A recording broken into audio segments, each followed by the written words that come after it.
ಇತ್ತೀಚೆಗೆ ನಡೆದ ಕೇರಳ ವಿಧಾನಸಭಾ ಚುನಾವಣೆಯಲ್ಲಿ ಕಾಸರಗೋಡು ಕ್ಷೇತ್ರದಿಂದ ಬಿಜೆಪಿ ಅಭ್ಯರ್ಥಿಯಾಗಿ ಸ್ಪರ್ಧಿಸಿದ ಅಶ್ವಿನಿ ಎಂಎಲ್ ಅವರ ಮಂಜೇಶ್ವರ ವರ್ಕಾಡಿ ಕೊಡ್ಲಮೊಗರುವಿನಲ್ಲಿರುವ ಆಶೀರ್ವಾದ ನಿವಾಸದಲ್ಲಿ ಕೊರಗಜ್ಜನ ಕೋಲ ನಡೆಯಿತು.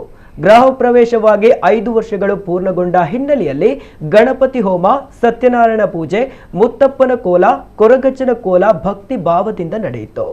ಅಶ್ವಿನಿ ಎಂಎಲ್ ದಂಪತಿ ಸಮೇತರಾಗಿ ಕೊರಗಜ್ಜನಿಗೆ ಅಗಿಲು ಸೇವೆ ಅರ್ಪಿಸಿದ್ರು. ಈ ಸಂದರ್ಭದಲ್ಲಿ ಕುಟುಂಬಿಕರು, ಗಣ್ಯರು, ಭಕ್ತರು ಉಪಸ್ಥಿತರಿದ್ದರು.